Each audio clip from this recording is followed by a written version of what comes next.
تعریف کے کلمات، اس کے سامنے دعا آہوزاری کرتے رہیں اور جو ہی غروب آفتاب ہو، غروب آفتاب کے بعد پھر یہاں سے چلیں گے اور چلتے چلتے مزدلفہ پہنچیں گے، پھر واپس مینا میں آئیں گے۔ کبھی کسی مقام پہ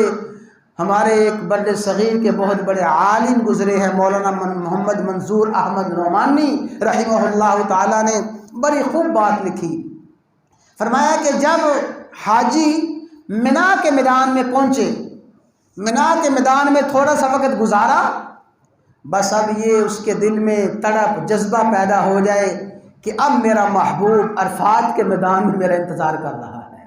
پھر مینا سے چلے عرفات میں تھوڑا سا وقت گزارا، اب میرا محبوب مجھے مزدلفہ بلا رہا ہے، مزدلفہ میں پہنچ گئے۔ پھر مزدلفہ میں تھوڑا سا وقت گزارا، اب میرا محبوب مجھے پھر مینا میں بلا رہا ہے، اب میرا محبوب مجھے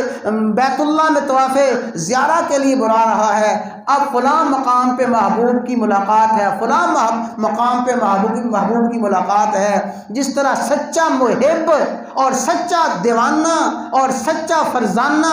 ہر وقت محبوب کی یاد میں تڑپ رہا ہے اور مچل رہا ہے، فرمایا یہی حاجی کی کیفیت ہو۔ کبھی تڑپتے ہوئے مینا کے میدان میں پہنچے، وہاں سے تڑپتے عرفات میں پہنچ گئے، مزدلفہ میں پہنچ گئے، یہ تڑپ ختم نہیں ہوتی، حتیٰ کہ پھر وہی حالت ہوتی ہے کہ جب قربانی کا عمل کیا جاتا ہے، یا اللہ یہ قربانی کا جانور ذبح کر کے میں نے اپنی گردن آپ کے سامنے جھکا دی ہے،